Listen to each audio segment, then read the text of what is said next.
Memang Habib Rizik ini tidak mengalami sebagaimana orang pembebasan bersyarat pada umumnya. Tapi memang kita rasa dari awal ada sisi diskriminasi. Saya nggak tahu tabungannya Habib Rizik udah boleh dibuka, udah dibuka. Habib Rizik kalau nggak salah belum, Habib Rizik belum membuka. Gitu, tapi anak-anaknya udah. Agak aneh. Anak-anaknya juga ditutup dulu, anak-anaknya. Sampai sejauh itu. Kenapa sih dilarang umroh? Nah ini.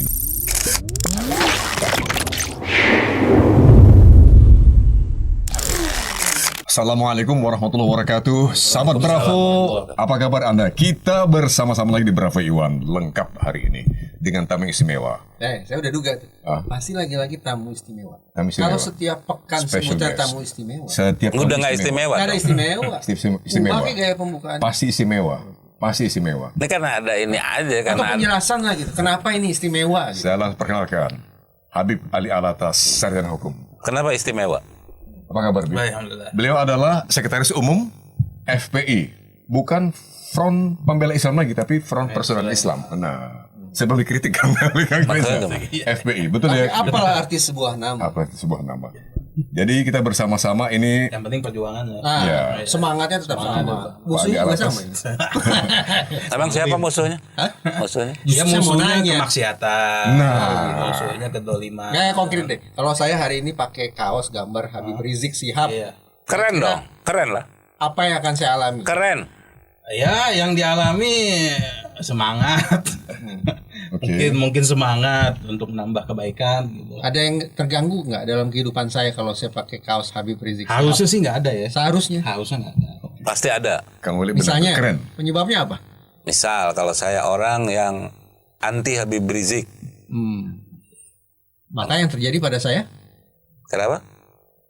Bisa kalau sopir angkot tarifnya naikin. Kalau sopir taksi nggak dibawa.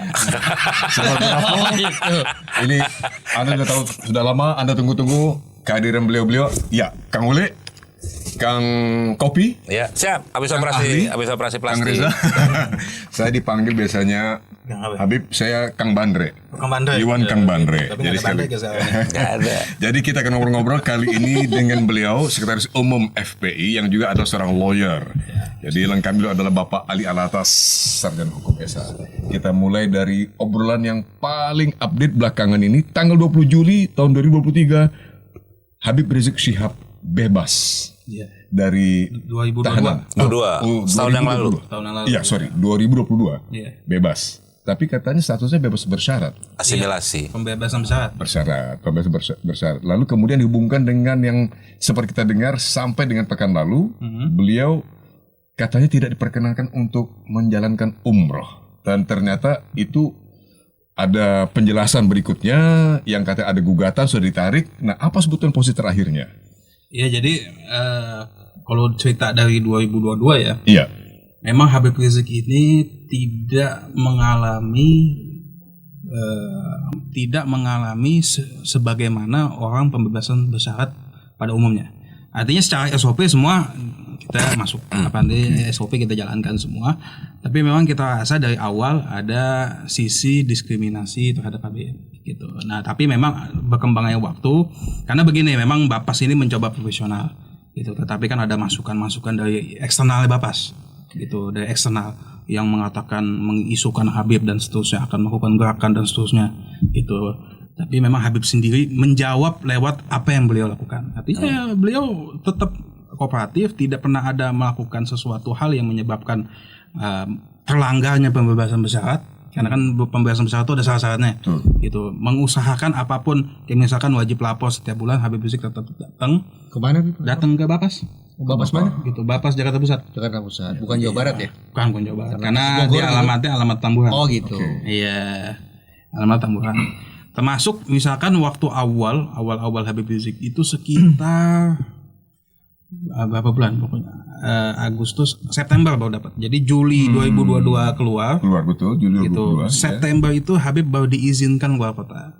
Jadi sepanjang beberapa bulan itu kita minta Habib tolong dong, karena Habib ini ada rumah di Sentul Iya. yang sempat ramai. Iya. Betul, Gitu. kejadian itu Iya, tahun karena yang di Sentul itu 2020 memang ya. biasa. Jadi istrinya Habib Rizik ini mau mencari ketenangan, akhirnya tinggal di Sentul. gitu. Kemudian juga Habib Rizik punya pondok pesantren. Oh, Yang yang Megamendung. Iya, ada pondok pesantren. Nah, maksudnya pengen dong bisa ngawasi ini. Nah, Sampai sekarang masih jalan tuh. yang awal itu sama sekali nggak boleh keluar kota Iya. sampai September. Karena kita buktikan sampai Agustus kan pihak Bapas minta ada dong kan dituduh nih Habib Rizik anti NKRI anti dan seterusnya lah gitu tuduhannya. Ya kita buktikan 17 Agustus Habib di rumahnya bikin acara, artinya dengan nyanyi Indonesia Raya, nggak ada masalah, memang kita biasa begitu. Gitu. Cuman satu hal yang seolah-olah dituduhkan itu yang kita agak repot. Jadi kita dituduh macam-macam begitu Habib Rizik. Sampai Habib Rizik 17 Agustus itu bikin acara yang ya dengan masyarakat sekitar lah di Tamburan itu bikin lomba dengan anak-anak kecil, bikin bagi-bagi hadiah dan seterusnya untuk memperingati 17 Agustus. Baru September itu alhamdulillah bisa ke Sentul. Cuman dapat 1 malam aja. Itu pun diawasi ketat. Waktu awal tuh diawasi ketat. Sejak September 2022. Bapas. Oh, diawasi ketat. Diawasi itu artinya harus Diawasi satu mobil. nempel. Jadi artinya nggak satu mobil, cuma memang dia ini nempel harus ikut sampai nginep sampai Habib pulang. Dan aja. itu pengawasan itu terbuka, artinya dari mereka berseragam, bukan tanda petik seperti Intel gitu, bukan? Nggak harus ada. Artinya kan nempel dia. Setiap kali Habib Rizik berkegiatan sejak September 2020 itu, Iya. 2022, Ya. diawasi dengan cara tadi oleh pihak Bapas. Sampai akhirnya pada Januari, terakhir Januari kita join 2023. Kita mohon sekali Habib Rizik ini kan punya pondok pesantren dan orang-orang tua murid santri itu memasukkan anaknya ke jadi santri MS itu, maka syariah pondok pesantren Habib Rizik itu kan karena ingin bisa nimba ilmu ke Habib Rizik. Iya. Gitu. Jadi tolonglah minimal sehari gitu Habib Rizik bisa sono. Itu baru Januari dapat. Januari 2023 kemarin. Iya. Bagus. Itu dia dan pengawalan. Sebulan sekali. Bisa kita manai sebagai sikap yang cukup arif dari Kumham, saya pikir. Iya. Itu sebulan sekali apa? Cuma memang yang kita sesalkan ada semacam intervensi awalnya. Gitu. Tapi alhamdulillah sih pihak Bapas sendiri selalu mencoba profesional. Intervensi dalam bentuk apa? Ya artinya itu tadi ada info masuk Habib Rizik dikhawatirkan bikin gerakan politik lah apalah gitu, bikin kemudian juga kayak tadi awal tuduhan-tuduhan Habib Rizik itu radikal dan anti NKRI dan seterusnya sampai harus membuktikan diri. Narasi-narasi semacam itu pasti bukan keluar dari lembaga penegakan hukum, kan? Setahu saya kalau penegakan hukum resmi ya polisi, jaksa, hakim, Iya, itu. termasuk pengacara Enggak ya, itu bukan perbenaran kata mereka kan? Bukan. Jadi dari Setahu siapa? saya ya Kira-kira? kayaknya sih lembaga bayangan ya. Bin maksudnya. Hah? Bin. Nggak tahu ya mungkin. Cuman yang pasti alhamdulillah kita harus akui dan harus apresiasi pihak Bapas mewakili Kemenkumham itu sangat profesional. Artinya mencoba yang intinya yang dicoba adalah sesuai SOP. Menyambut pertanyaan Kang Uli tadi, Bib, apakah sejak September 2022 itu kegiatan yang dimulai dari Januari ke pesantren beliau yang di Megamendung bisa dilakukan setiap bulan secara teratur? Yang sampai Januari. Iya, sejak Alhamdulillah sekarang sudah bisa. Seminggu sekali apa? Sekarang sebulan itu dapat 2 kali. Oh. 2 kali itu Awalnya satu malam. sebulan sekali Januari itu. Kemudian semenjak Maret kalau nggak salah Maret apa April gitu, itu sudah boleh 2 kali. 2 minggu sekali itu nginep di sana berapa malam? Semalam. Saya kalau Jadi ada dapat Sentul. Ini jadi Habib Rizik dapat jatah ke Sentul nginep semalam. Iya. Dapat jatah ke Megamendung nginep semalam. Nah, Sentul sebulan 2 kali, ke Megamendung sebulan 2 kali. pengawasan itu, Bib, itu dilakukan karena Habib Rizik adalah pembebasan bersyarat. Betul. Jadi seluruh, maaf kata nih, narapidana yang mendapatkan pembebasan bersyarat Harusnya seperti itu. harusnya. Gitu. Cuman ya ketika kita teliti, artinya kan kita nih, saya ini kan lawyer, saya juga kenal dengan senior lawyer. Oke. Dan yang menerima pembebasan bersyarat itu kan bukan Habib Rizik aja, Pasti banyak. banyak. Iya. Gitu. Saya tanya ke kawan-kawan saya, ke senior saya, selama ini yang dialami oleh Habib Rizik itu pernah terjadi nggak dengan klien-klien yang Jawabannya. hampir semua menjawab nggak pernah. Hmm. Kecuali memang misalkan terorisme yang agak sulit. Oke, itu kita paham. Gitu. Tapi kan Habib Rizik bukan kasus terorisme. Ya, saya mau katakan begini. Apalagi kalau tadi ada kesan diskriminatif ya, bahwa ternyata napi lain yang dapat pembebasan bersyarat tidak diawasi seperti itu. Objektif ya, putusan hakim itu terkait apa? Bikin kerumunan. Iya. Kemudian adalah satu yang terkait dengan informasi yang bohong ya, Iya. ya tentang kondisi kesehatan. Tapi kan menurut saya itu bukanlah menunjukkan bahwa Habib Rizik ini sosok yang berbahaya, yang akan bisa melakukan kekerasan, Betul. aksi destruktif, bikin kerumunan, dan hari ini nggak relevan karena kerumunan waktu itu dianggap bermasalah karena situasi pandemi. Ya kan, anggaplah hari ini Habib Rizik bikin kerumunan lagi, kan nggak ada pandemi, jadi nggak ada masalah dong. Satu, yang kedua, lagi-lagi informasi saat itu kan berkaitan dengan situasi pandemi juga. Kecuali informasi palsu terkait pemerintah segala macam Itu pun diperdebatkan. Nah, itu Informasi dituduhkan palsu itu kan sebetulnya diperdebatkan. betul. Jadi yang ingin saya katakan, Asasi seorang pasien bisa tidak menyampaikan apa yang Nggak, dialami. rahasia kan? dong, ini rahasia dia kan. rahasia. Bukan hanya rahasia, emang di Indonesia kan biasa. Gimana kabar? Ya alhamdulillah. Baik, sehat. oh ya normatif ya. Normatif biasa. Normatif, ya. Ya. Jadi yang saya katakan- lewat gang, permisi, mohon maaf ya, mohon maaf bukan berarti salah. Iya. Iya benar. Jadi ingin saya bilang supaya nggak putus nih. Apa iya Habib Rizik harus dapat pengawasan seperti itu ya? Ya, yang jelas kita selama di Bapas, bagi kita pribadi selama Bapas bisa membuktikan itu memang SOP nggak ada masalah. Oke. Karena Habib Rizik pokoknya selama itu SOP sesuai dengan hukum ya kita ikut. Dan kemudian Kalau saya menganggap wajar loh itu. Apa itu? Diawasi Pengawasan, begitu? iya. Ya enggak dong. Gini. Kalau yang Cuma lain-lain memang nggak diawasi pada begitu praktiknya, gimana? pada praktiknya tidak ada yang jalankan SOP seperti Habib Rizik. Nah itu yang saya agak loh, Dan ada- tidak ada orang kurang setara paham Habib Rizik tuh. jalankan SOP Iya, itu. Ada prosesnya gini kalau saya tuh. Satu, suka atau tidak Habib Rizik itu ada di dua dunia. yaitu Dunia sifatnya ya kalau saya sosial keagamaan dan dunia politik. Kegiatan nih kita ngomong sebelum ada kasus. Iya. Yang kedua ada kasus di mana Habib Rizik setahun atau beberapa tahun itu di Arab itu. 3,5 tahun. 3,5 tahun. Pada saat kasusnya sedang ada kan. Oh yang sini. Yang Iya. di sini kan. Intinya kan dia tidak pulang. Satu, kedua. Yang ketiga, suka atau tidak, Habib Rizik itu punya masa. jadi Punya masa dan celaka. Bukan celaka. Ya celaka deh mungkin. Celakanya adalah itu dalam posisi yang bertentangan dengan pusat kekuasaan. masa Habib Rizik Iya dong. tadi. Karena itulah Artinya pelarangan-pelarangan itu tidak bisa ditafsirkan secara legalistik formal. Oh berarti saya ada. suka kalimat itu. Berarti Lanjut. pelarangan-pelarangan itu tidak bisa ditafsirkan secara legalistik formal. Lanjut. Makanya tadi saya katakan, ini kosakata yang keluar seperti bukan kosakata dari otoritas penegakan hukum. berarti Iya. dari sebuah lembaga Untuk shadow tadi ini, istilahnya, bayangan ya kan. Kayak gitu. Menurut saya itu lembaga bayangan yang besar banget. ini kasusnya besar. Apa itu? Besar banget. Beliau bisa jawab biasanya. Beliau bisa. Kemampuan investigasi jurnalistiknya kan luar biasa nih. Kang Uli bisa jawab. Iya. Itu kasus besar. Iya. Habib Rizik itu kasus orang besar di kasus besar. Enggak. Enggak lah, enggak benar. Saya koreksi dulu. Orang besar di kasus yang dibesarkan. Nah itu saya setuju Orang itu. besar di- Kasusnya minor, kerumunan pada Gini, masa kalau orang pandemi. besar itu kasus sekecil apapun Jadi besar. dia jadi besar. Oke. Iya dong. Ya udah lanjut. Pada konteks itu seluruh kekuatan bermain. Masuk nih. Setuju. Alhasil wajar dong. Tadi saya awali obrolan ini dengan pertanyaan. Extrajudicial Faktor. issues, Iya. extrajudicial faktor, Ya. semuanya bermain kok. Maling ayam aja extrajudicial bermain. Iya dong. Tawuran gitu. Misalkan anak tawuran anak SMP, orang tuanya datang extrajudicial tuh. Bisa ya? Datang, minta maaf, saya macam selesai. Extrajudicial. Extrajudicial itu termasuk itu kan apa?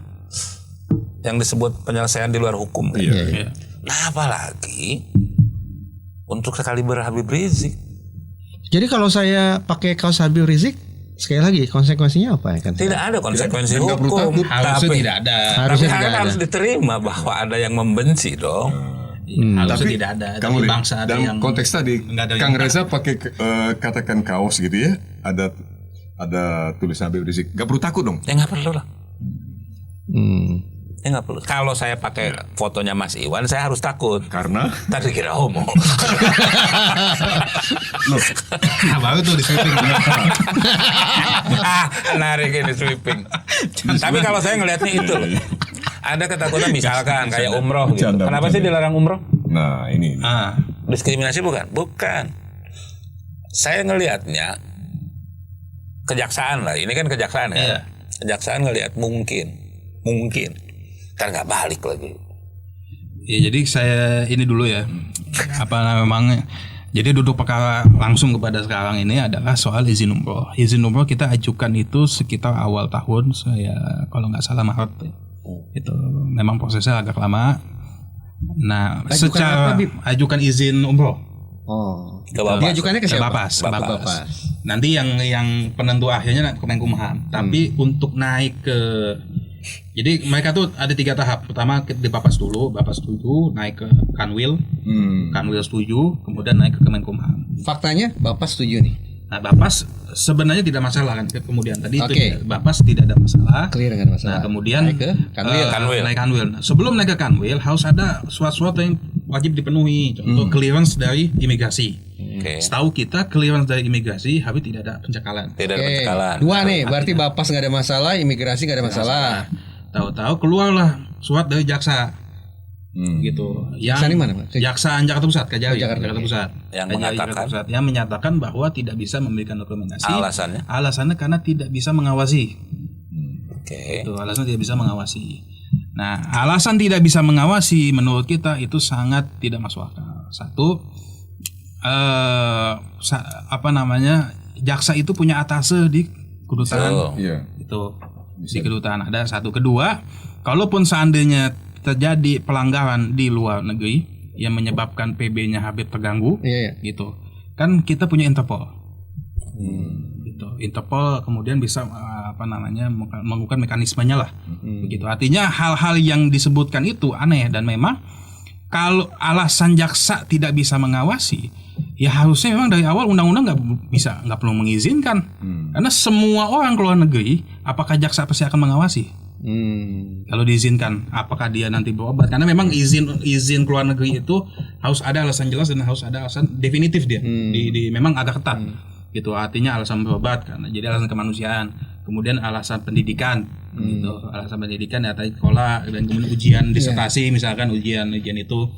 Nah, ada lagi alasan menjalankan syariat agama. Ini bahasa undang-undangnya, menjalankan syariat agama. Menjalankan syariat agama itu umroh sama haji. Ya sama lah, Bib, misalnya sekian waktu lalu kan ada belasan koruptor tuh Iya. yang keluar dari Sukamiskin. Betul. Narasi dari pemerintah bagus kok, dibolehkan keluar negeri untuk kepentingan ibadah dan berobat. Selama diizin. Ya, nggak ada maksudnya embel-embel. Wah, Ada nggak yang mereka pergi koruptor itu? saya nggak tahu sih, dan saya nggak punya kepentingan juga memantau. Bukan mereka. ada yang pergi dan Kalau dilarang nggak? dengar Gitu? dulu waktu saya Hatta Timur Daya, nggak salah pernah untuk berobat.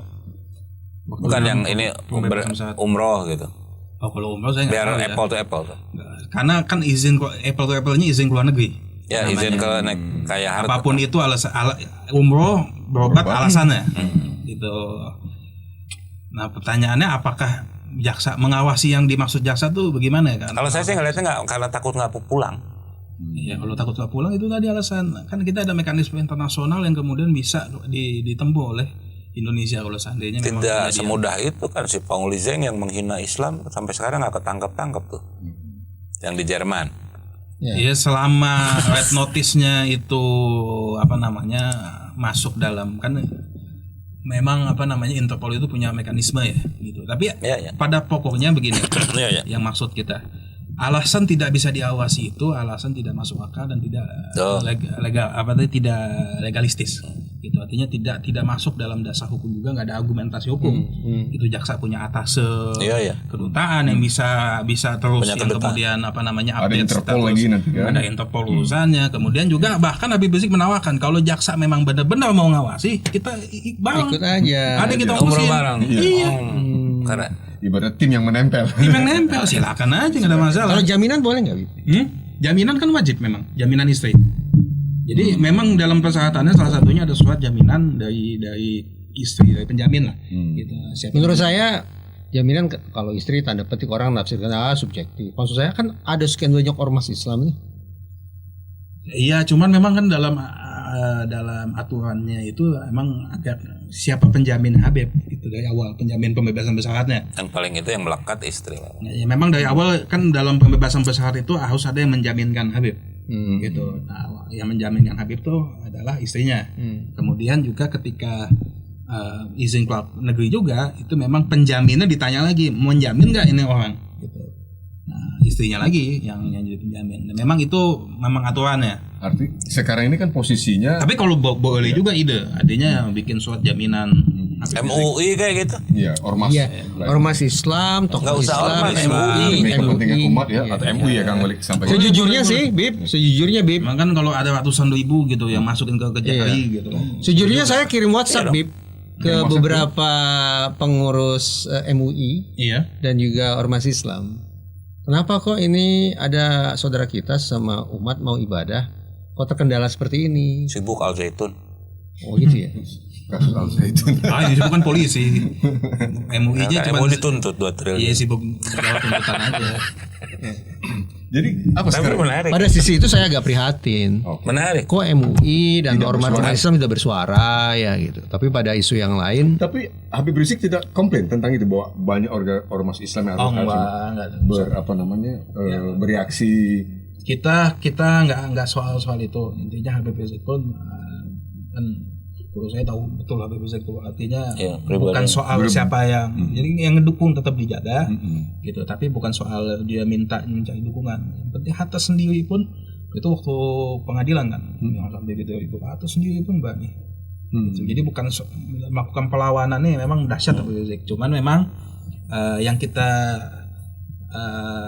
tekankan adalah Habib Rizik sebagai warga negara punya hak yang dilindungi oleh konstitusi dan memang punya hak yang dijamin oleh undang-undang. Nah, kalaupun tadi misalkan Habib Rizik ini kan orang besar, memang urusan politik dan artinya secara status harusnya memang ada penjelasan bahwa memang Habib Rizik ini adalah narapidana yang pembebasan bersyarat yang memang statusnya khusus. Gitu. Harusnya ada penjelasan itu bahwa Habib Rizik ini statusnya khusus. Harusnya begitu. Kalau memang alasannya adalah takut masalah pengaruh politiknya dan seterusnya lah. Gitu. Nggak mungkin. Nggak, jadi poin saya begini sebenarnya. Dalam undang-undang di KUHP, Ya. gitu. Mereka yang dapat status khusus, gitu. Pidana khusus itu kalau nggak salah pasal 15A atau 15B gitu. Itu sungguh pun dia dalam status khusus tapi tidak mengurangi hak dia dalam menjalankan masalah politik dan agama gitu. Nah, dalam konteks ini kalau saya sih mengatakan hukuman yang nyata itu hukuman legalistik formal itu nyata. Yang di Indonesia yang tidak pernah nyata itu adalah hukuman politis. Dia tidak pernah diujarkan tapi dirasakan. Itu suka atau tidak gitu. Dan buat Habib Rizik yang pengikutnya banyak, wajar. Ada pertanyaan kan? Coba deh besok kalau Habib Rizik menyatakan mendukung partai siapa kayak gitu, Partai A. Nah. berkuasa kayak. Sekarang- Jangan dukung Anies, susah juga. Jadi kan sampai titik ini belum dukung. Kenapa? Belum ya. Bukan, ini karena saya ngeliatnya itu. Jadi hukuman politis itu tidak pernah nyata di Indonesia. Tapi terasa aja. Terasa. Kayak misalkan PKI, turunan PKI dulu zaman dulu di Orde Baru tidak boleh masuk Militer dan militer atau apa. Kan tidak ada ketentuannya. Tapi tertulis itu tidak dirasakan. ada. Ya. Tapi bukan berarti ini menyamakan antara Habib Rizik dan PKI. Hukuman politis itu tidak pernah nyata, tapi dirasakan. Sekarang Habib Rizik bagaimana? Tapi saya tertarik itu loh Mas. Kenapa ya umat Islam, organisasi Islam juga Diam saja. keep pedis apa jaga jarak loh. Jaga jarak sih enggak ya, tapi Ini nggak ada yang teriak soal umroh. iya mungkin agak lebih ke arah bukan jaga jarak. Hubungan pribadi mungkin tidak ada masalah, tetapi dalam aktivitas kegiatan. Itu memang yang pantas ditanyakan mereka. Iya, Mereka ya. Karena kita nggak tahu. Jawaban itu menunjukkan bahwa iya memang terjadi. Enggak, memang kita juga bingung. Bukan bingung kenapa ya, artinya bingung ngejawab kalau ini kenapa kan orang lain yang memang mesti jawab bukan kita. Bingung nih jawabnya. Tapi memang saya tidak ada dong. menyelami pemikiran orang tuh gimana. Tapi memang faktanya tidak ada dong. Organisasi Islam atau ulama yang berteriak tentang larangan. kalau nggak ada dalam arti nggak ada sama sekali nggak ada artinya. Tapi yang begitu-begitu tuh kita meredamnya dengan apa ya? Dengan tindakan hukum. Tuh, artinya kita memang bukan orang yang Habib Rizik bukan orang, ini kan kasus pribadinya beliau juga, bukan orang yang kemudian dikit memanfaatkan pengaruhnya untuk menggerakkan pendukung-pendukungnya. Kalau seandainya Habib Rizik mau begitu, semua turun. Bukan ya, tidak digerakkan kesadaran orang lain, tapi tidak muncul kan. Saya orang luar nih. Saya Mereka tuh tidak membaca. Kalau yang saya beberapa kali kayak contoh misalkan begini. Soal Habib Rizik tidak boleh ke Mega Mendung awalnya gitu. Itu memang ada. Kita datengin aja kanwilnya bagaimana? Gitu. Soal-soal begitu ada inisiatif seperti itu ada. Gitu. Cuman Dari memang kita ormas redam. dari Dari toko, dari ormas gitu. Tapi memang kita redam. Malah diredam. Gitu. Gitu. Karena memang menurut kita ya kita coba dulu urusan Secara jalan hukum. Jalan hukum. Oke. Saat ini apa ini sikap Habib Rizik terkait perkara umroh yang belum bisa dilaksanakan ini? Yang pasti adalah sikapnya kita nggak patah arang. Artinya nggak ini kita santai aja. Jadi selama memang masih bisa kita lihat kan kita ajukan lagi aja, nggak ada masalah. Karena apa urusan bagaimana maksud saya? Gugatannya semua udah selesai? Iya. Gugatan kalau pencabutan sudah dilakukan hari ini nih. Iya, ini kemudian Pencabutan gugatan secara resmi. pencabutan gugatan resmi. Tapi dalam urusan dengan kejaksaan Dengan usul kejaksaan lanjut. Karena kan kita begini. Kenapa kemudian Bapas yang kita gugat?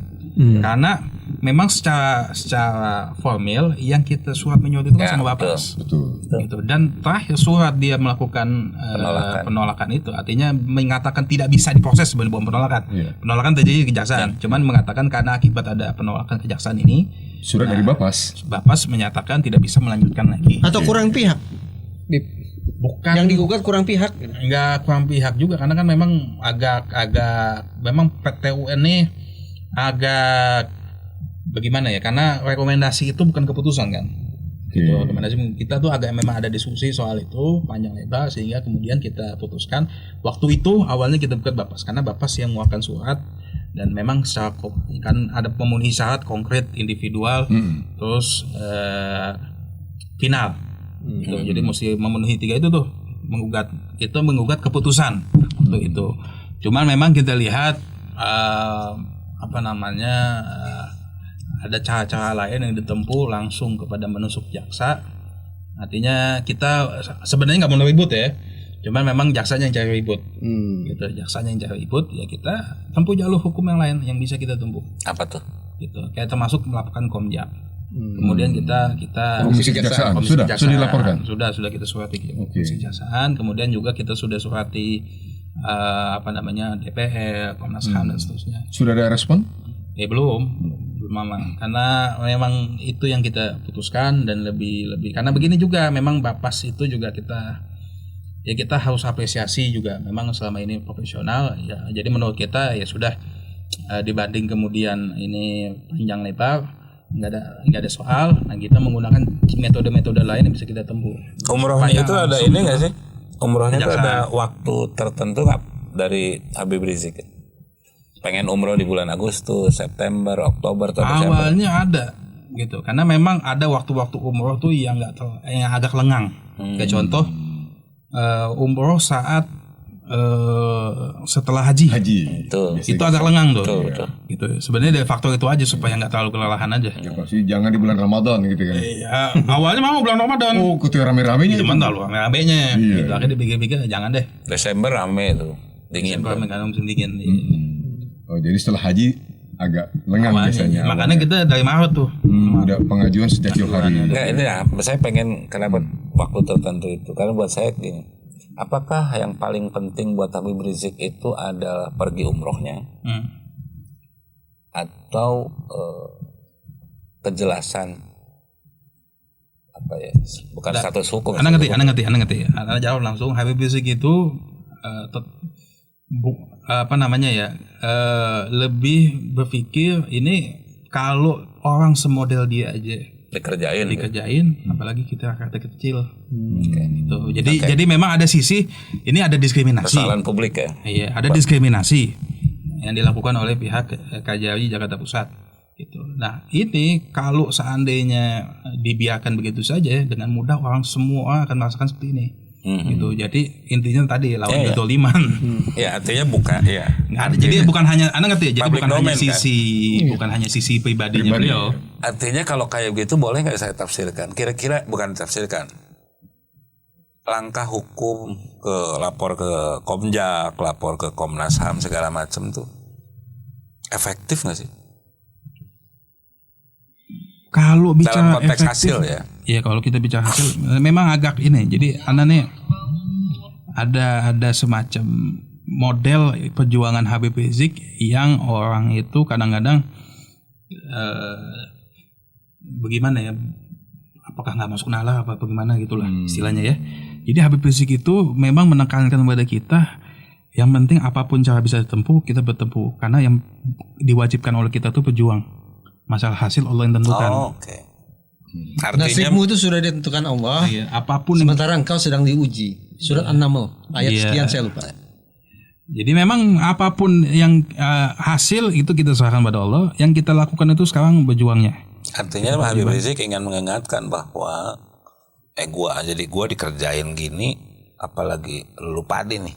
Iya. Quote-unquote kan gitu kan. Quote begitu. Bahwa hasilnya mau disetujui atau tidak umrohnya itu urusan lain lah gitu kan. Kamu mulai kenal dengan Habib Rizik? Pernah ketemu dan secara personal Apa yang kamu nilai? Keras, enggak. non Jika kompromistis. ketemu mau 2 kali ketemu gitu. Pertama sebagai wartawan, kedua bukan sebagai wartawan. Apa kesannya kan? Simpulannya Sama tuh dia sangat lembut. apa? Keras dikit suaranya. Sangat lembut, Hangat. Ini. hangat. Berarti penilaian positif. Pribadi ya. Kalau Kang Ule Kan diminta tadi saya bilang ke Habib Ali Alatas, saya bilang secara personal saya quote unquote mengagumi Habib Rizik. kalau diminta Ule bikin jaminan dong supaya Habib Rizik bisa umroh. Amin teken. Taken. Asal Serius. Kalau FPI ke umroh nggak Pikir mau, ya. kayak Ya, FPI kan lembaga kan. Gimana mau ngomongin FPI itu? pendukung Berapa ratus ribu manusia mau dijamin. Serius. Jadi kalau misalnya Kang Ule karena tadi menilai positif Habib Rizik, kemudian minta bikin jaminan, beliau berangkat umroh. Kalau mau umroh tanda saya tangan. kan bukan cuma Habib Rizik kan. Hmm. Mau umroh di imam tuh yang kenalnya baru setahun gitu. Enggak, dulu musuhin gue ya Mam ya waktu radio. Baru kenal sekali kan mau umroh nih nggak boleh gitu. Saya taken kok. Taken ya. Apalagi yang pernah ketemu kayak Habib Rizik. Kan itu agama, hak individu gitu. Ya, memang bahasa undang-undangnya hak. Hak ya. Gitu. Izin keluar kota, izin keluar negeri untuk itu hak dia. Bicara mengenai kegiatan Habib Rizik yang lainnya nih, Iya. Habib Ali. Selain soal umrah tadi itu, setelah Nggak boleh demo ya kalau Habib Rizik ya. Kalau asimilasi gitu. apakah udah boleh melakukan Secara kegiatan hukum nggak ada larangan. tidak ada. Tapi yang demo-demo kemarin menantunya. Ya kalau menantunya kan memang bukan yang pembebasan bersyarat. Oh, Bukan kalau Habib Rizik itu boleh nggak? Secara hukum nggak ada larangan. tidak ada larangan. Gitu. Tapi memang Habib Rizik ya sampai Memutuskan detik ini tidak. memutuskan untuk tidak. Sampai kapan, Dit? Karena ya sampai Selesai. 2024 ya. ya nggak tahu juga. Bukan saya gini. Jangan-jangan izin umroh itu akan dikeluarkan nanti kalau pas 17-an nih FPI kemarin lagi rame-rame lagi acara upacara nyanyi Indonesia Raya lagi. Nah, Kebelatan tekad lah zaman dulu mah. Ini mirip Umar Patek gitu ya. Umar Patek. Jangan-jangan. Zaman kapan tuh yang ada Lo istilah? nggak ada ya larangan demo ya? nggak ada. Nggak ada ya. Bahkan dalam pembebasan bersyarat itu nggak ada larangan demo. Larangan itu adalah tidak keluar kota tanpa izin. Oke. Jadi kalau keluar kota tanpa izin dilarang. Kemudian juga mesti wajib lapor. Kalau tidak melapor sampai 3 kali itu dilarang. Kalau bertamu ada kendala nggak? Ya bertamu bebas-bebas aja. Jadi kalau saya datang ke rumah Habib Rizik, Masalah. nggak ada masalah. Nggak ada masalah. Intinya bermasalah nggak? Wajib lapornya itu berapa lama sekali? Sementara Wajib lapor sebulan sekali. sebulan sekali. Di sebulan ke sekali. Bapas. Terutama Bapas. Kegiatan lainnya berarti sekarang udah normal. Masih dalam masa asimilasi ini kegiatan Habib Rizik lainnya normal. Sebenarnya kalau sekarang ini tadi sedang ke masa percobaannya. Iya. Jadi kan ekspirasi habisnya itu asli kalau full ya. Iya. Kalau full itu Juni kemarin. Juni 2023 kemarin. Harusnya selesai. Kalau full jalanin. Iya. Nah sekarang memang rumusnya undang-undang itu masa percobaan pembebasan bersyarat itu, percobaan dalam pembebasan bersyarat itu adalah sampai habisnya masa hukuman plus 1 tahun. Nah, sekarang Habib Rizik ini lagi menjalankan plus 1 tahun ya. Plus tahun ya. Sekarang udah selesai kan. Karena ininya udah habis, yang apa namanya ekspirasi bahasanya dia, ekspirasi hukumannya. Jadi dalam sekarang ini pada masa plus 1 tahun tadi yang akan selesai rampung berarti pertengahan tahun depan kira-kira. Itu Juni 2023. 2024 sorry. Juni 2024. Iya. Sementara kalau saya coba kaitkan pemilu Indonesia itu Februari 2024. Ada hak pilih kan nggak hilang. Tapi nggak hilang. Ya, hak pilih 14 Februari Nggak hilang. ya, 2024. pemilu Anak saya 14 itu, ulang Februari tahun. 2024. Tapi tindakan-tindakan non hukum itu yang Nah, tadi. Lalu yang tidak ada, tapi dirasakan oleh yang bersangkutan. Saya ini FPI hal kecil lah, berubah nama Front Pembela Islam, Front Persaudaraan Islam kan berubah dari pembela ke persaudaraan. Ini perubahan ini atas dasar mau melembutkan aja, atau ada perubahan visi misi? kalau ya sebenarnya bagaimana ya secara diksi apakah tepat dikatakan perubahan karena kan dibubarin. Jadi kan waktu awal itu kan FPI Front Pembela Islam dibubarin. Kemudian orang-orang yang dahulu di Pembela Islam mendirikan baru namanya Front Persaudaraan Islam. Nah, apakah sama atau beda visi misinya secara umum? Artinya kalau kita bicara soal perjuangan tentang amar ma'ruf nahi munkar itu tetap gitu, amar ma'ruf nahi munkarnya tetap gitu. Hanya memang ada beberapa metode yang kita ubah. Misalnya Gitu. Iya, memang kita akan lebih fokus utama dakwah dan pendidikan. Kemudian juga masalah misalkan hizbah itu memang utamanya jalur hukum ditempuh. Dan Habib Rizik contohin kan tadi. Yang diutamakan tuh lewat jalur hukum dulu. Gitu. jalur hukum, dakwah dan pendidikan. Habib Rizik masih menyampaikan khutbah di sana sini. Sama masih. Nggak ada kendala juga. Di Petamburan dong. Artinya kalau pengajian sih nggak ada dosa. Emang kan itu juga karena begini. Sepanjang nggak kalau keluar kota nggak harus ada pemberitahuan atau izin lah gitu. Maksudnya gimana? Kalau nggak keluar kota kan tadi pembatasan. Oh iya, kalau nggak keluar kota ya nggak ada larangan. Kalau di Jakarta doang bisa ya. Bisa. Itu pun juga memang Habib Rizik batasi. Satu karena memang fisik. Sekarang memang Habib Rizik juga Seger ah. capek-capek. Iya, cuman cepet-capek. Beda sama yang dulu. Kasian kali sama orang. Hah? Kasian. Kenapa? Kali yang ngundang kan. Iya, Kalau takut Rizik kan ngundang. mikirin kan segitu. Aduh, ntar Ngerepotin orang Berempati. banyak. repotin orang. Setelah kejadian, setelah kegiatan repotnya orang gitu. Kalau yang Jangan mengundang banyak.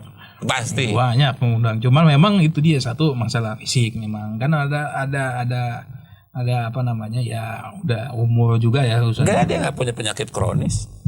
Iya. Tidak ada penyakit. Ada pengobatan yang mesti dilakukan gitu. Habib Ali sebagai sekretaris umum FPI sekarang ini kan pasti tahu dong daleman organisasi. Iya. Kalau ini anggap organisasi kan itu Iba memang pada dasarnya organisasi. Dibandingkan sebelum berubah menjadi Persaudaraan. persaudaraan dari dulunya pembela Islam sekarang persaudaraan Islam Iya.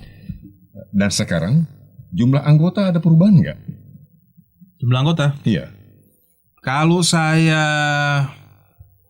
masalah begini memang dulu kan waktu Front Pembela Islam saya bukan sekumnya.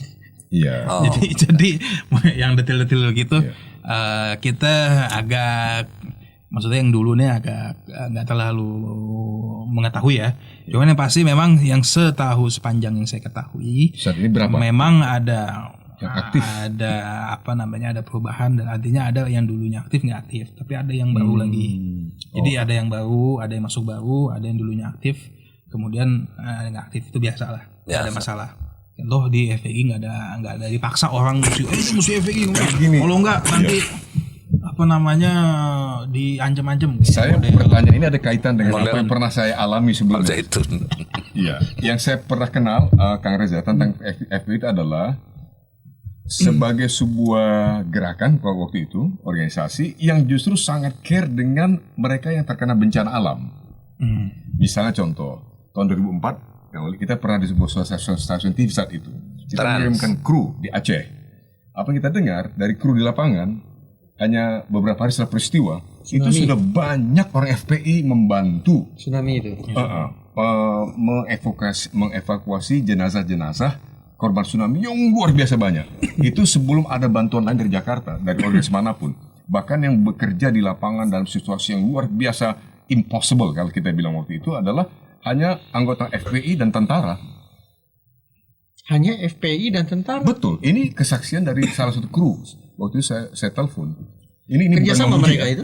Ya. Kerjasama Kalau berarti. bencana kerjasama. FPI Di dan lapangan TNI. itu kebetulan ya, FPI TNI bekerja. Polri kerjasama.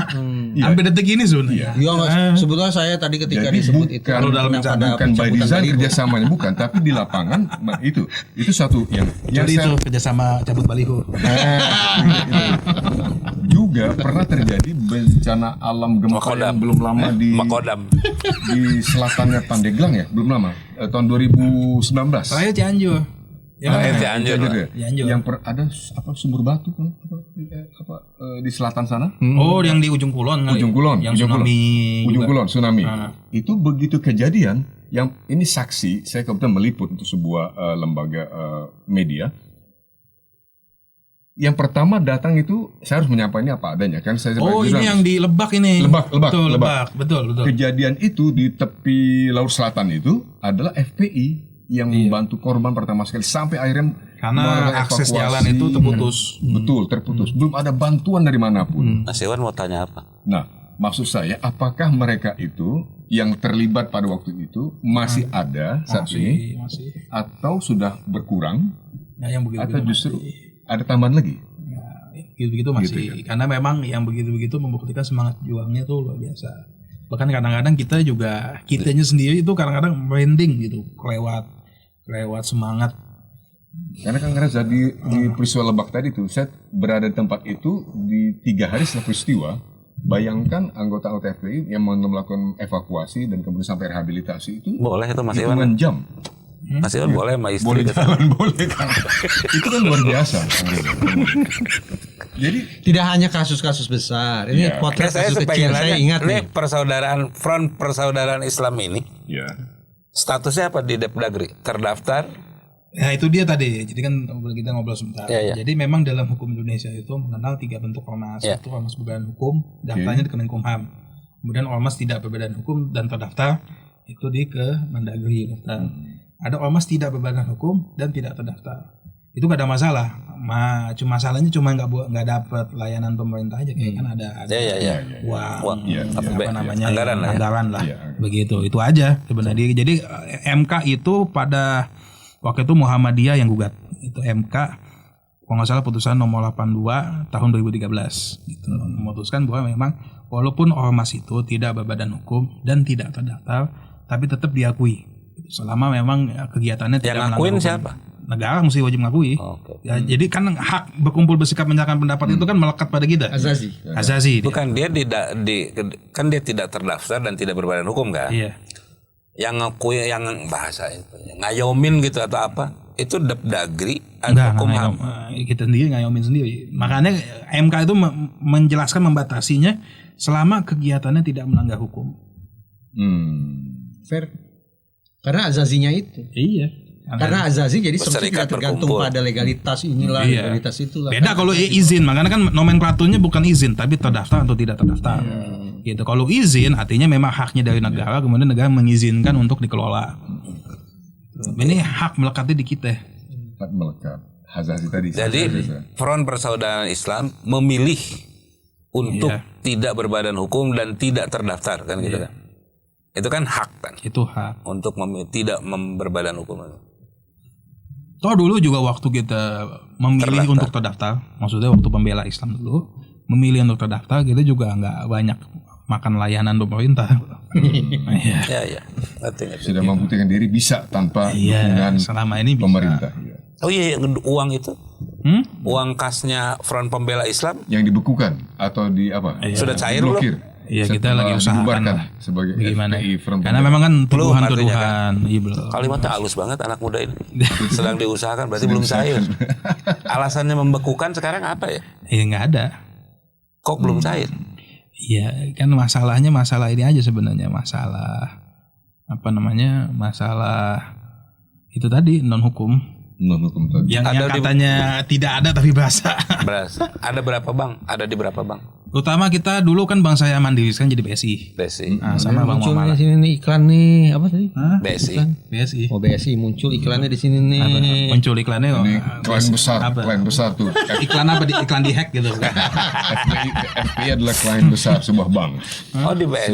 Iya. Di BSI. Banyak Iya, kalau rekeningnya, jumlah rekening, bukan saya nggak materin jumlah nominalnya. Bib. kalau rekening banyak karena kan kita Itu membedakan. dibekukan semua ya? Hmm? Dibekukan semua. Iya, dibukukan. Saya terus terang Dan- termasuk pernah Dibekukannya tuh bukan organisasi aja, personal juga tuh. Oh termasuk rekening Iya, personal juga. personalnya Habib Rizik, personalnya beberapa pengurus FPI. Sampai sekarang. Ada sampai sekarang yang dibuka dan sudah dibuka. Termasuk pengurus seperti Haji Munarman juga termasuk yang dibekukan. Bukan. Dan menariknya dibekukan itu di BN, kan dia di BNI itu ya. Haji Munarman nih. Dikatakan memiliki yang dibekukan itu 999 miliar. Mak Atas nama Munarman. Iya, nggak tahu apa.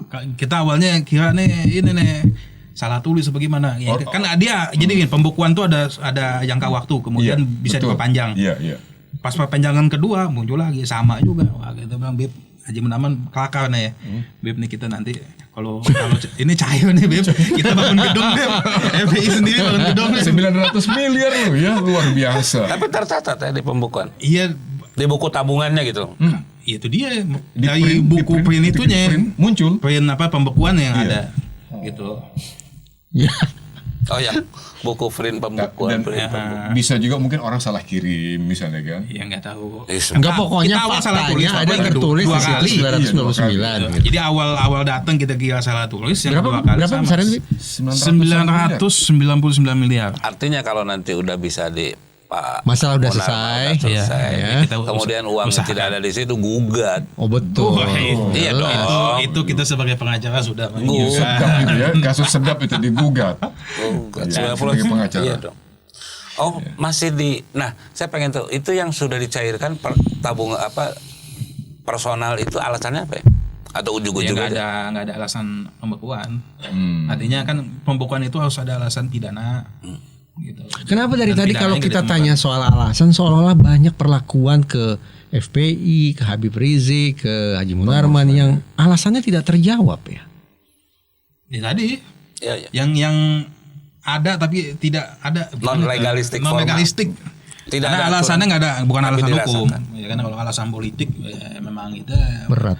nggak Kayak- masuk akal. Kayak sebutlah tabungan gitu. Saya nggak tahu tabungannya Habib Rizik udah boleh dibuka, udah dibuka. Habib Rizik kalau nggak Pribadi. salah belum, Habib Rizik belum membuka. Nah. Gitu, tapi anak-anaknya udah dibuka.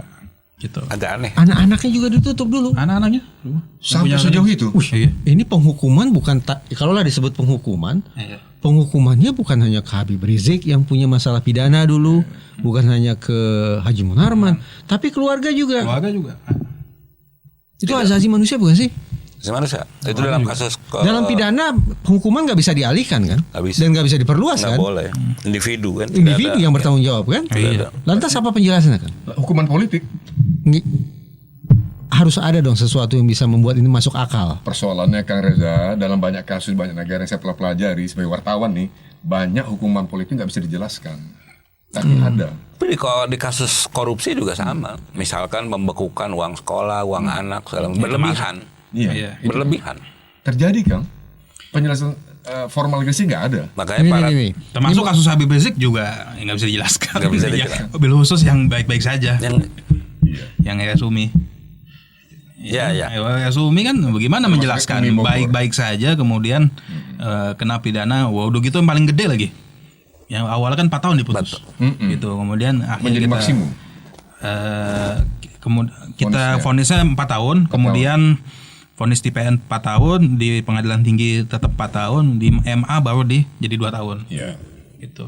Ini loh. Berlebihan. Ketika kita bicara PKI, sekarang itu kan ada diskursus ya, jangan ditimpakan ke keluarga lah.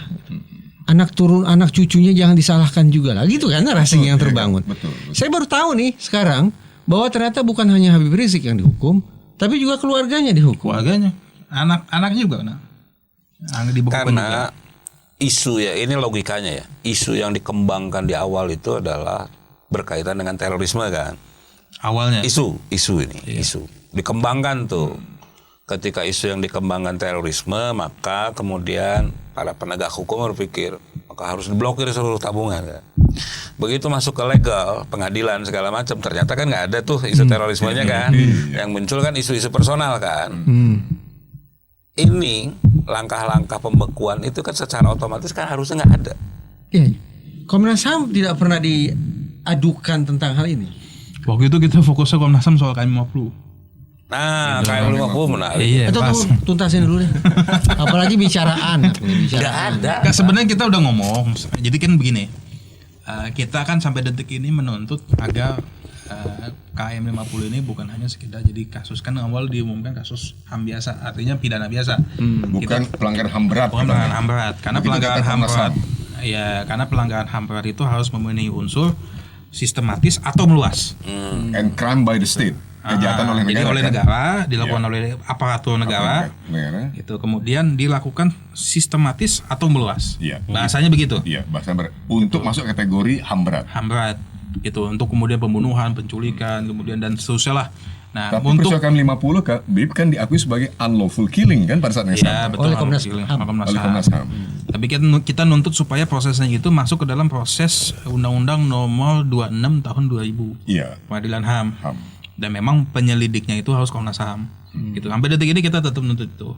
Dan memang termasuk kasus pemblokiran, kasus Anda baru ingat, nah, jadi memang kasus pemblokiran, kasus bahkan kita menariknya itu rentang sampai sebelum Habib Rizik hijrah ke Saudi. Gitu, untuk menunjukkan bahwa ada sistematis by design serangan terhadap kaum oposisi yang kebetulan dipimpin oleh Habib Rizik. Nah, kan untuk memenuhi sesuai sistematisnya lah. Gitu. Mungkin kalau meluas secara korban, ya kalau bicara korban meluas artinya di mana-mana dari wilayah dan korban juga banyak gitu. Tapi kalau kita secara sistematis, kita bisa melihat bahwa kalau dari sebelum Habib Rizik ke Saudi, itu bagaimana kemudian rangkaian diskriminasi, rangkaian serangan, rangkaian tindakan-tindakan yang bersifat pelanggaran HAM dilakukan oleh ditujukan kepada Habib Rizik. Contoh salah satunya Habib Rizik waktu di Saudi kan menerima pencegahan. Ya. Waktu di Saudi. Yeah. Nah, sikap yang ditunjukkan oleh kedutaan Indonesia untuk Saudi kan malah sikap yang sifatnya antagonistik. Iya. Jadi bukannya malah membantu warga negara waktu itu, gitu. Kedutaan besar malah membangun narasi, wah ini begini. Gitu. Padahal kan lucu. Sekarang alasan pencegahannya Habib Rizik luar negeri itu kan biasanya kan justru kalau orang luar negeri datang ke suatu negeri kemudian bermasalah, anggaplah, kan biasanya dipulangkan. Ini malah nggak boleh keluar. itu maksudnya keanehannya tuh. Nah, sungguh pun begitu narasi yang dibangun oleh duta besar saat itu, narasi yang sifatnya antagonistik terhadap Habib Rizik, menyudutkan Habib Rizik. Nah, itu kita anggap satu rangkaian sistematis bagaimana kemudian Habib Rizik yang mau diakui atau tidak kemudian dianggap sebagai pimpinan oposisi, gitu, atau salah satu lah, itu salah satu yang merupakan vokal yang punya masa vokal kemudian bersikap oposisi terhadap rezim yang berkuasa hari ini, itu kemudian mengalami diskriminasi demi diskriminasi sampai kemudian itu rangkaiannya tadi itu. Kemudian terjadi rangkaian ada yang mana pemantauan yang terbongkar dan seterusnya. Sampai tadi peristiwa KM50.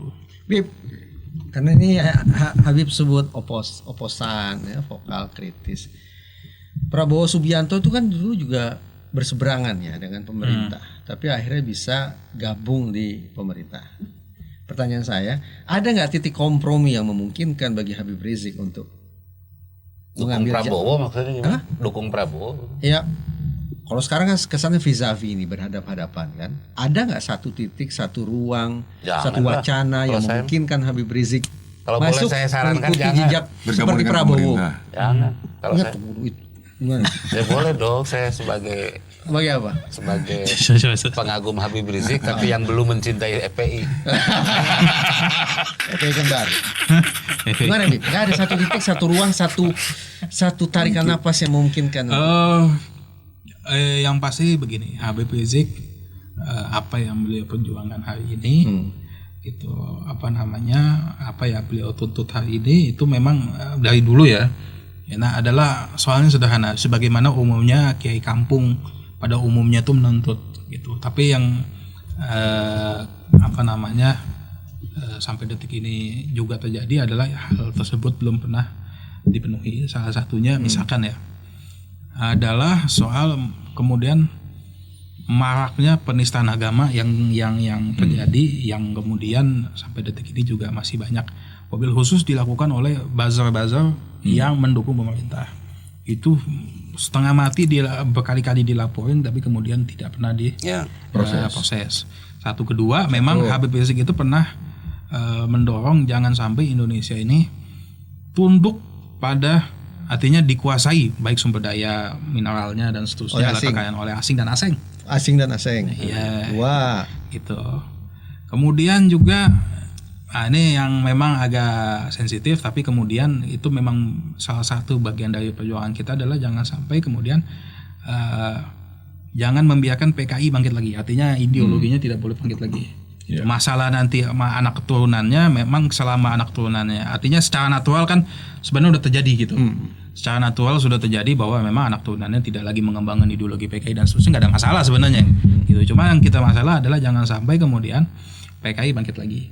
Gitu. Isu PKI ini yang kemudian semuanya itu kita lihat ya justru malah ya antum tahu sendiri kan bagaimana kemudian soal IKN yang terakhir nih, gitu, yang kemudian dikritik Roky Gerung, gitu. Itu kan memang dahsyat saat itu dapat konsesi 190 tahun, gitu. Mereka yang investasi ke dan yang dimintakan untuk investasi adalah Cina terakhir kan. Apakah kita bisa berdamai dengan seperti itu? Kita nggak bisa. Jadi pertanyaan Kang Reza dibalik lagi kepada Kang Reza. Iya, analisis apakah mungkin? Apakah mungkin gitu kondisi. Satu lagi. Nah, ini ada yang menarik nih. Jadi kemarin undang-undang kesehatan itu kan lanjut. Undang-undang kesehatan. Nah, ada membuka ruang lagi tuh pada yang sana. Membuka ruang. Iya. Jadi begini, memang ada problem besar ternyata di waktu undang-undang kesehatan itu goal adalah bagaimana kemudian membuka luas ada namanya genome sequence. Oke. Jadi genome sequence ini artinya pembacaan data DNA kita, kurang lebih lah gitu, walaupun mungkin agak serangan biologi segala macam itu arahnya. Akhirnya begitu. Jadi memang dengan mudahnya nanti data DNA kita tuh ditransfer ke negara. Gitu, wabil khusus juga kita khawatirkan karena Cina itu dari tahun 2010 kita ada data 2010 People Liberation Army atau tentara Cina-nya itu melakukan penelitian rekayasa genetik. Gitu. Kalau seandainya tentara Cina melakukan penelitian rekayasa genetik, artinya kan ada kepentingan militer. Nah, justru malah dengan undang-undang kesehatan itu dibuka kita punya data DNA, bukan tidak mungkin nanti suatu saat akan dimunculkan suatu penyakit yang hanya orang Indonesia saja yang bisa kena itu penyakit berdasarkan data DNA kita. Nah, itu salah satu kedaulatan yang artinya ancaman terhadap kedaulatan bangsa kita, pertahanan bangsa kita. Nah, itu yang dari dulu juga Habib Rizik kritik. Kenapa begitu mudahnya kita memberikan kedaulatan kita kepada asing dan asing? Gitu. Apakah kita bisa berdamai dengan yang seperti itu? Nah, Mas Reza apa? Dikembalikan pada Kang Reza itu. Nah, kira-kira. Kalau saya menyebut 4 poin itu sebagai proposal, praktis proposal itu tidak akan bisa diterima untuk saat ini oleh penguasa. Iya, karena kan proposal itu diajukan oleh Habib Rizik, katakanlah demikian ya, diajukan kepada penguasa kan. Maka posisi tetap berseberangan kan? Berseberangan. Nah, pertanyaan saya balik nih. Dari pihak penguasa sendiri pernah nggak mengajukan proposal? Pernah. Wah, ini gimana? Penguasa apa partai? Ini menarik nih. Udah pernah dibuka kan nama Habib Rizik? Lanjut. Kepala BIN. Siapa? Ya kepala BIN. Yang mana? Yang sekarang. Oke, lanjut. Waktu Habib Rizik ke Saudi, kalau antum ingat ya, waktu kita saya lupa apakah eksepsi atau pledoinya Habib Rizik pada persidangan. Pada persidangan gitu. Boleh dilihat, boleh dicek, Habib Rizik mengakui bahwa ada agen-agen pemerintah. Waktu itu Kepala BIN dan Kepala Kepolisian Republik Indonesia saat itu. Siapa? Tito Karnavian. Oke. Saat itu Habib Rizik sedang berada di Arab Saudi. Iya. Jadi waktu itu bertemu Habib diskusi. Kepala BIN dan Kapolri Saat itu datang ke Saudi. Pada kesempatan terpisah atau berbarengan tuh dua-duanya? Terpisah. khusus bertemu Habib Rizik. Bukan sambil lalu, misalnya ini sedang naik haji atau sedang umroh, sambil lalu yuk silaturahim ke Habib Rizik atau Kalau alasannya sambil lalu kan yang dicari Habib Rizik. Oh, iya. Jadi mencari Habib Rizik. Oh iya. Ada tindakan mencari Habib Riziknya. Tawarannya apa tuh? Proposalnya? Ya proposalnya ya sebagaimana ini lah. Gimana sih? Enggak tahu saya, Bu. Serius saya enggak tahu. Serius. Baru dengar ini. Hah? Diajakan semacam ajakan terbuka pada Habib Rizik untuk udahlah berteman Konsesi-konsesi sama lah gitu ya. Ada konsesi nih. Intinya permintaannya awalnya minta dukung Jokowi awalnya. Kemudian Sebentar Bib ya. nanti dulu, nonton dulu. Oke, Biar selesai satu dulu. minta dukung Jokowi. Tapi kemudian yang penting Habib Rizik tidak ikut campur dukung-dukung waktu itu. Jadi awalnya minta itu, kemudian akhirnya terakhirnya yang penting jangan dukung-dukung. Ini dukung Jokowi ini dalam konteks politik praktis atau kebijakan atau gimana, Bang? Nggak paham apakah waktu itu dukung, karena kan waktu mau pemilu tuh Nyapres ya. Nyapres atau dukung kebijakannya aja. Secara umum sebenarnya kalau dukung kebijakan ya artinya hampir detik ini ya apapun lembaga negara, termasuk misalkan Bapas dari kecil ya, dari Bapas atau kayak kemarin Mahkamah Agung mengeluarkan penjelasan soal hakim tidak boleh lagi memutus pernikahan agama gitu. Yang begitu selama dia bagus on the track sesuai dengan syariat Islam wajib dukung. Itu memang disikap dari dulu, nggak ada masalah. Tapi kalau dukung kebijakan begitu nggak ada masalah. Tapi kalau dukung politik agak. BIN dan Polri itu kan lembaga negara. Datang ke Saudi Arabia menyampaikan hal seperti itu. Kira-kira izin Jokowi apa enggak? Pasti lah. Pasti apa? Izin Jokowi apa enggak? Satu. Yang kedua, salah nggak? Enggak. Lembaga negara nggak salah. Bagian dari tugasnya. Gini, ini kan persepsi ya, persepsi. Ada bahasanya kelompok disiden gitu atau kelompok pembangkang yang dianggap, yang diasumsikan ini mengganggu negara. Ini kan mereka menganggapnya kan gitu kan. Iya. Ya tugas mereka ngajak ngobrol sama kayak ini banyak pelanggaran ITE, ya tugas polisi lah ngobrol sama para YouTuber kan supaya nggak melanggar gitu. Kan Dalam konteks pemasyarakatan. Kalimatnya dukung Jokowi. Ya enggak lah kalau itu. Nggak bisa ditafsirkan ini mirip cawe-cawe juga nih gitu. Melanggar kalau itu. Melanggar. Waktu mau pemilu kan? Iya. Melanggar dong. Dukung Jokowi tidak boleh mendukung dukungan gitu kan. Ngelarang ngedukung aja udah salah. Iya dong. Iya. Melarang Kecuali orang mendukung. kan kayak gini. Saya misalnya, saya golput nih. Nggak apa-apa dong. Saya nggak bisa melarang Bukan pejabat publik. Saya nggak bisa melarang siapapun dari lembaga negara, tidak bisa melarang Kang Uli untuk Nggak golput. bisa. Ya boleh, itu hak. Hak dilindungi oleh Undang-Undang Dasar. Hak. Trade off-nya apa ya? Barternya apa? Itu. Kalau misalnya Umum lah kan trade off-nya artinya ya dakwahnya nggak diganggu. Artinya nggak secara umum lah, kita nggak paham maksudnya itu apa. Nggak diganggu. Tapi sorry, dari 4 tadi itu saya kritik bukan kritik, bertanya ya. Kok ada inkonsistensi ya di FPI itu? FPI berubah nama jadi Front Persaudaraan Islam. Tapi dari 4 klausul tadi kok nggak bisa ya FPI bersaudara dengan asing. Kok nggak bisa sih FPI bersaudara dengan orang-orang yang pernah terlibat komunis? Kalau orang-orang yang terlibat, jadi gini, yang kita lawan itu kan komunisme itu adalah ideologi. Nah, orang-orang yang pernah terlibat komunisme dan tobat itu kita bisa bersaudara.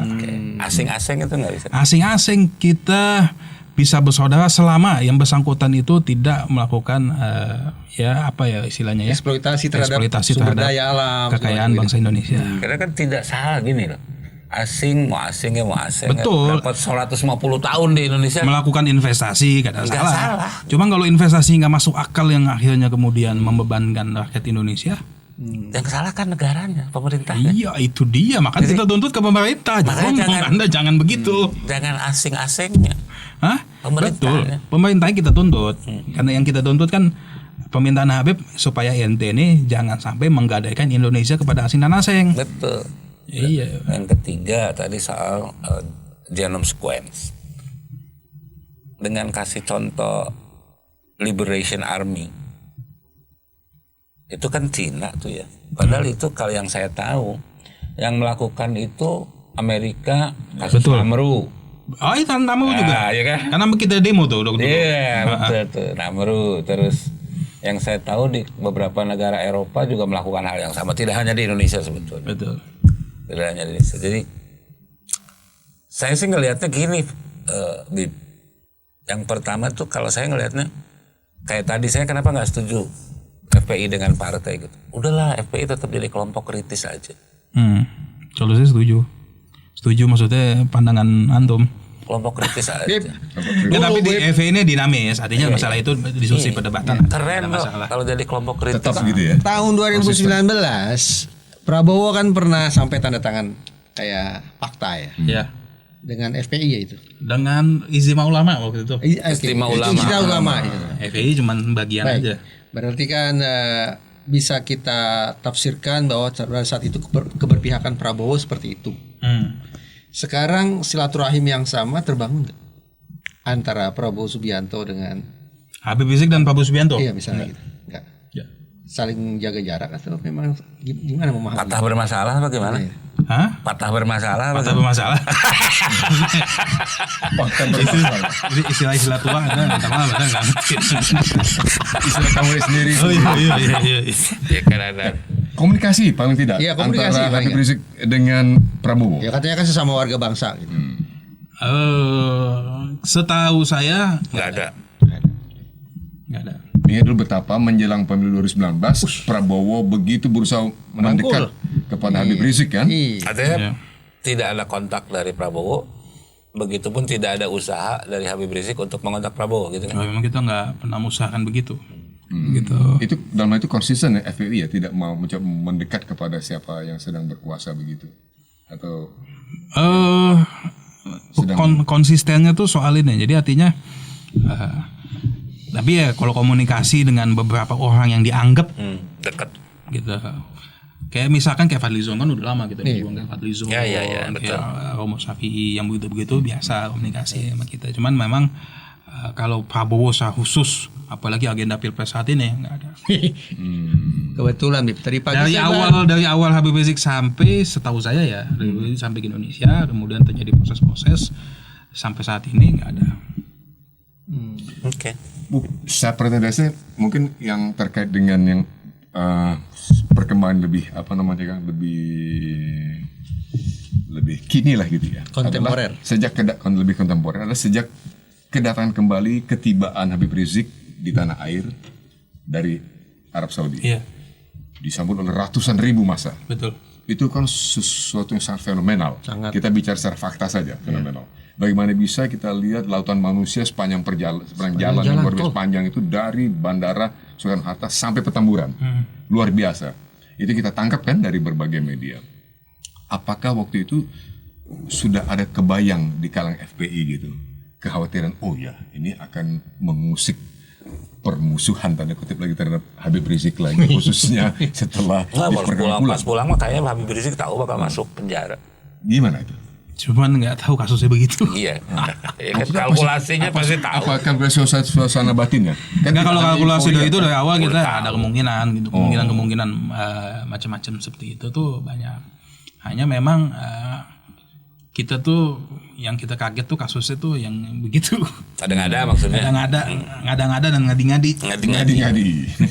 Kan tadinya berpikir kan kalau wah kasus besar lah gitu ya, isu besar. Saya tanya lagi nih, Bib, 2019. Tapi nggak apa-apa, itu maksudnya gitu. Itu salah satu perjalanan sejarah yang akhirnya kita bisa ungkit-ungkit terus tuh. Iya. Gitu. Lihat aja tuh bagaimana rezim berkuasa tuh kalap sampai ngasih kasusnya juga yang Sampai ngadi-ngadi gitu. ngadi-ngadi. Ngadi-ngadi. Saya suka istilah sekarang tuh ngadi-ngadi. Anak sekarang punya istilah ngadi-ngadi. Bahasa Indonesia apa? Mengada-ngada. Ngada-ngada, jadi ngadi-ngadi kan. Bahasa Forensiknya forensiknya hyper criminalization. Yes. Hypercriminalization. Kriminalisasi yang hiper yang di Padahal kan seharusnya hukum itu kan merupakan opsi terakhir. Iya, ultimum remedium. Nah tuh. Bukan, hukum itu kalau dalam salah satu definisi, hukum itu tools, salah satu sarana. Iya kan? Untuk social engineering. Untuk social engineering. Ya, Dalam konteks saat ini. juga saya temukan. Tapi kan hukum Sekarang itu jadi political engineering. itu yang saya katakan. Ketika hukum bertemu dengan politik jadi double trouble. Masih social engineering menjadi political engineering. fakta bahwa negara ini belum maju. Kalau udah maju tuh hukum di depan, panglima. Fakta negara ini belum maju. Kalau udah belum maju ya politik di depan. Iya. Tadi kan hukuman politik. Iya. Karena politik di depan. Ada dia yang kita rasakan. Indonesia ini ya. Oh, penegakan hukum berdasarkan kita Wirawan tuh bagus katanya. Indonesia ini belum jadi negara hukum, masih jadi negara lawyer. Bukan negara rule of law tapi rule of Bukan lawyer. magistrat. Ya. bahkan bukan rule of lawyer loh saat ini, rule of netizen. Oh, netizen.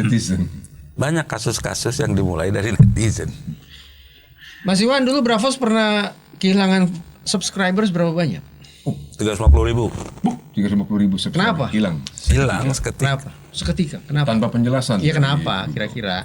Jawab Mas, nggak usah Oh, muter. Pada waktu itu diduga ada tayangan di Bravos. Kejadiannya sekitar masih awal-awal Covid ya. Cari dukungan.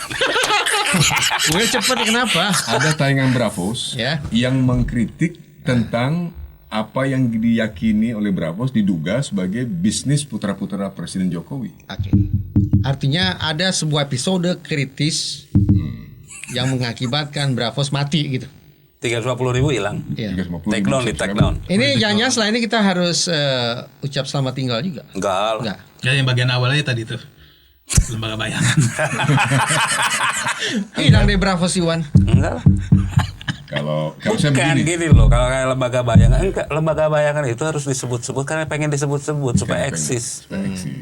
saya meyakini itu kan. Makanya itu ada istilah apa Melayu. Intel Melayu. Intel Melayu. Apapun kita mungkin, wah ini kan Intel begini. Kita di obsesi. Serius loh Mas Iwan. Jangan enggak. Saya mengkhawatirkan masa depan channel Mas Iwan loh. Bravos. Kalau saya begini Kang, yang saya tangkap dari Bravos ya, dari pemilik Bravos, saya kan sebagai profesional sih. Cuci tangan. Saya katakan, saya fine saja, I'm fine doing this gitu kan. Tapi katanya I'm fine too.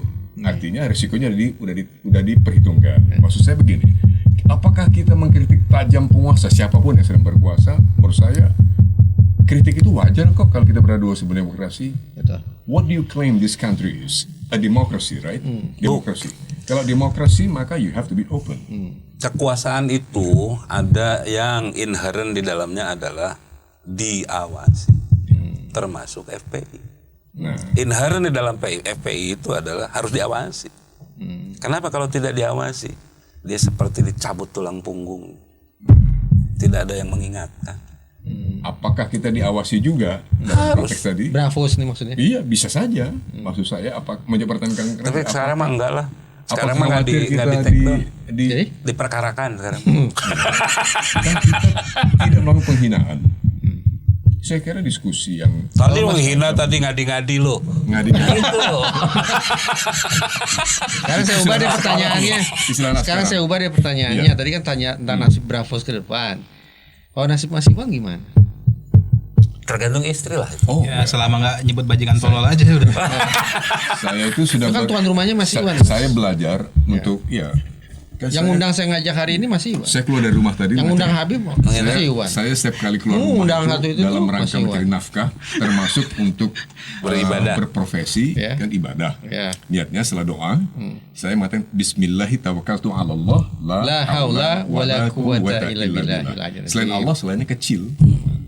Bener nih, Benar kan? istri gede itu. Dalam itu kami ini para pemberani, para pemberani. Masalahnya istri-istri kami lebih berani. Mas Reza nggak takut. Apa tuh? Ini duduk sebelahan sama FPI. Sejujurnya sih istri saya pernah mengingatkan, orang tua saya juga Mau mengingatkan. istri benci FPI. Bukan Benny. Ya mengingatkan aja. Ingat, ya klasik lah. Ingat anak. Itulah. Emang FPI nggak ingat anak apa gimana? Kalau pro FPI terus nggak ingat anak gitu. Ya artinya beresiko harus saya katakan tadi kan saya awal perbincangan ini kalau saya pakai kaosnya Habib Rizik gimana kejadiannya coba? Kang Reza, dari sisi saya ini ya, Ya, Kang Ole, saya, kan kita ini jurnalis. ya. Bagi kami saya yakin juga ini adalah kerja jurnalistik. Saya pertama sekali, bagaimana Kang Ole, saya nggak tahu kapan dalam pas menginterview Habib Rizik. Habib Ali, saya pertama sekali menginterview Habib Rizik Syihab di Kediaman beliau di Petamburan akhir tahun 1999 atau awal tahun 2000. Saya baru lulus sekolah tuh. Awal tahun 2000, dan beliau itu relatif pada waktu itu belum begitu masyhur dan quote unquote Notorious. notorious atau ditakuti oleh lawan-lawan atau katakanlah Orang berseberangan. yang berseberangan. Padahal sudah menurut saya, bahasa saya sudah betul-betul luar biasa dalam konteks amar ma'ruf nahi mungkarnya. Itu lebih ya. Dan saya ikuti dulu aktivitas, saya dulu waktu itu masih bekerja untuk sebuah media Jepang. Saya sebutnya Tokyo Broadcasting System, televisi swasta salah satu yang terbesar di Jepang. Dan saya tahu apa yang kemudian dilakukan Habib Rizik dan FPI setelah itu. Tanpa saya harus menjadi anggota FPI kan. Saya tetap jurnalis. Kalau buat saya Saya kasus menghormati. kasus ini membuktikan bahwa Kasus yang mana nih? kasus terhadap Habib Rizik Rangkaian kasus itu. Betul. membuktikan kalau boleh disebut kesimpulan, tapi jangan kesimpulan, usulan salah satu kesimpulan dari obrolan ini. Saya membayangkan betapa bahaya banget ya buat hidup saya di Indonesia ini. Makin kuat juga keinginan saya untuk keluar dari Indonesia. Karena tadi di negara hukum belum menjadi panglima ya kan? Bukan. Habib Rizik adalah salah satu dari sekian banyak contoh yang menurut saya quote unquote ya diperlakukan di luar sistem. Kalau soal salah hukuman segala macam ya oke, segala macam. Buat saya vonis itu mau vonis benar atau tidak, tapi yang jelas ada dasar hukumnya, dijalankan oke.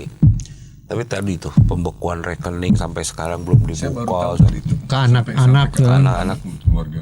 Tapi buat saya untuk orang-orang besar itu diperlakukan seperti itu, buat saya makin kuat keinginan saya untuk menyiapkan diri saya keluar dari negara ini. Kalah dong, pecundang dong. Nggak ada. Buat urusan saya nggak ada kalah atau menang. Nakut dong. Gini loh, Pengecut. saya pemilik usaha. Pengecut. Gimana nih pengecut? Serius tuh Kang Uli, bukan bahasa basi itu. Untuk suatu saat mempertimbangkan tidak Saya lagi. bilang pengecut nggak ada Jadi kalau bajingan ada orang tolongnya yang ada. ngomong gitu kan, bisa kayak tadi pengecut, kalah segala, itu pasti orang yang sedang dekat dengan kekuasaan. Inilah bedanya obrolan di kita. Itu di Bravo Iwan. Kita bisa tajam sekali, bahkan mungkin saling Lo 100 criticizing each other, tapi ya 1.000 orang di Indonesia setiap tahun pindah kan ke Singapura. Itu yang dibuka oleh imigrasi itu loh. faktual, itu faktual. Fakta.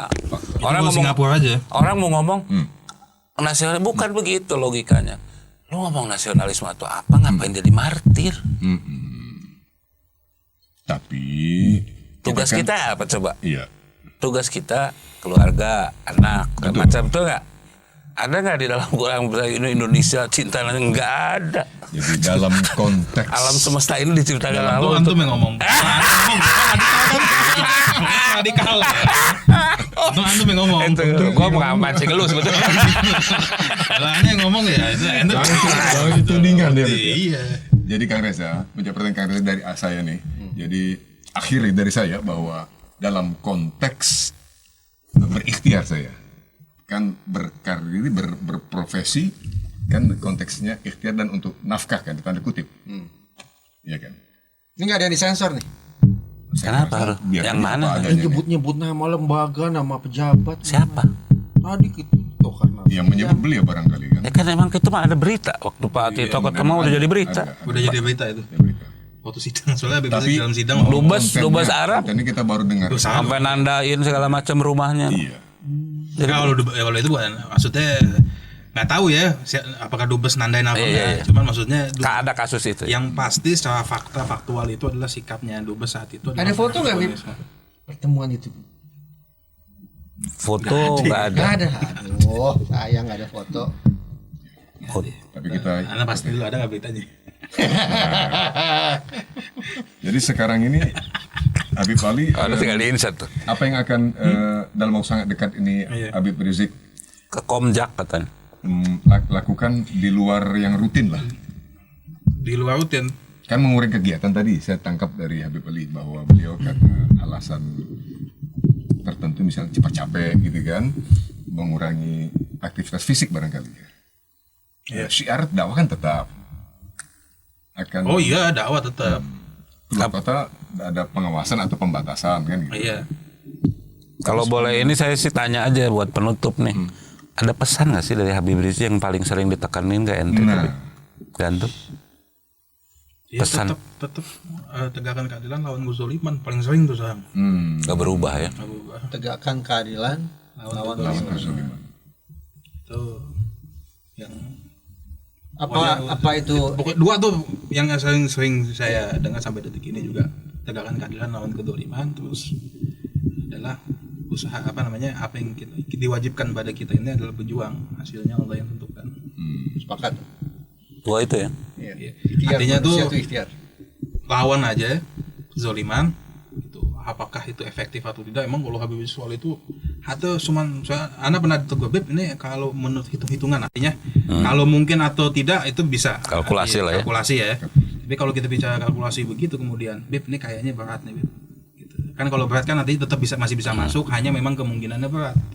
Anda ditegur atau 1% itu jalanin gitu.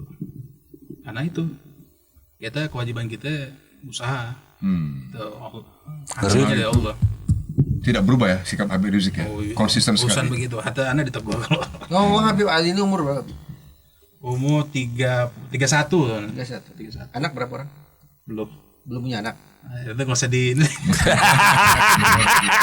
punya anak atau belum punya istri? belum. Belum apa? Dua-duanya belum. Makanya tadi waktu diskusi soal istri Mengabdi. gimana, Anda diam aja. Jadi belum tahu kekejaman istri. Kan artinya tamu Bravos ini sikapnya tertakar. Pejuang, berani, Wajar sendirian. cerdas, tapi sayangnya belum punya istri. Karena dia justru kalau punya istri tadi nanti istri pesen jangan terlalu deket deh sama Habib Rizik. Ingat terus punya anak gitu kan. Kita menyampaikan kebenaran. Apa yang kita sampaikan di forum ini adalah kebenaran yang dialami oleh khususnya Habib Ali Alatas sebagai Sekum, Sekretaris Umum Front Persaudaraan Islam FPI Tapi jika benar kayak dan gitu seorang lawyer. makin kuat loh saya pengenan pergi keluar. Luar negeri. Jika benar ya kejadian seperti Kamu itu. mau kemana kira-kira? Saya bisa terka, Adalah tebak nanti aja taruh saya dicegat. di apa preferensi. Ada tuh ada. Betul. Apa tuh? Berita. Betane. Oh iya.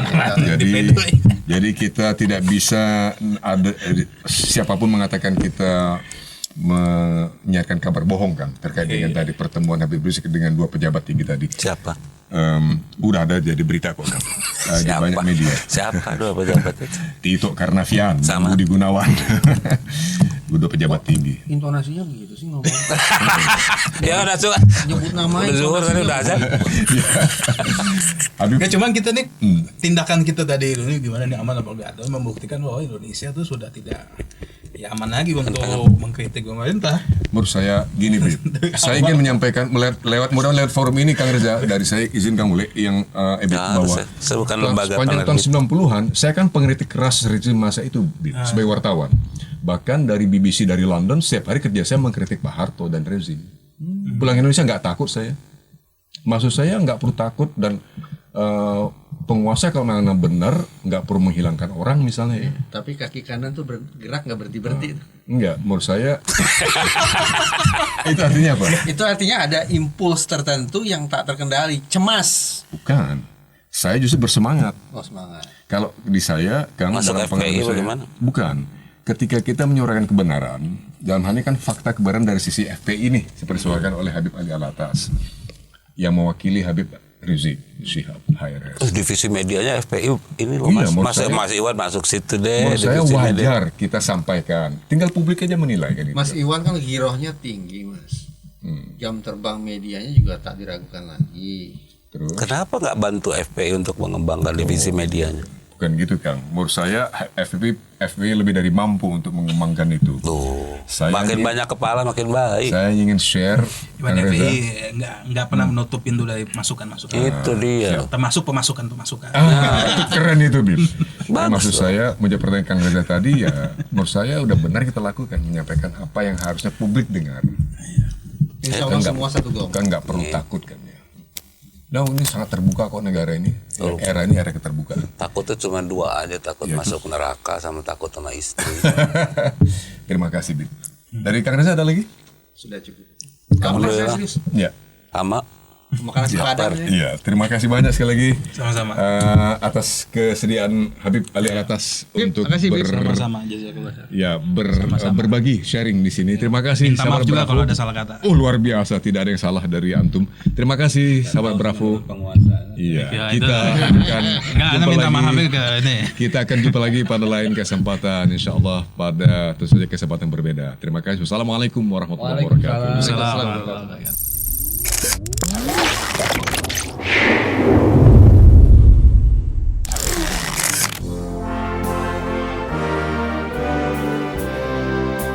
Terima kasih Anda masih terus mendengarkan Bravos Radio dari Batu Ampar 106 Kramat Jati, Jakarta Timur. Bravos, Bravos, your digital radio station.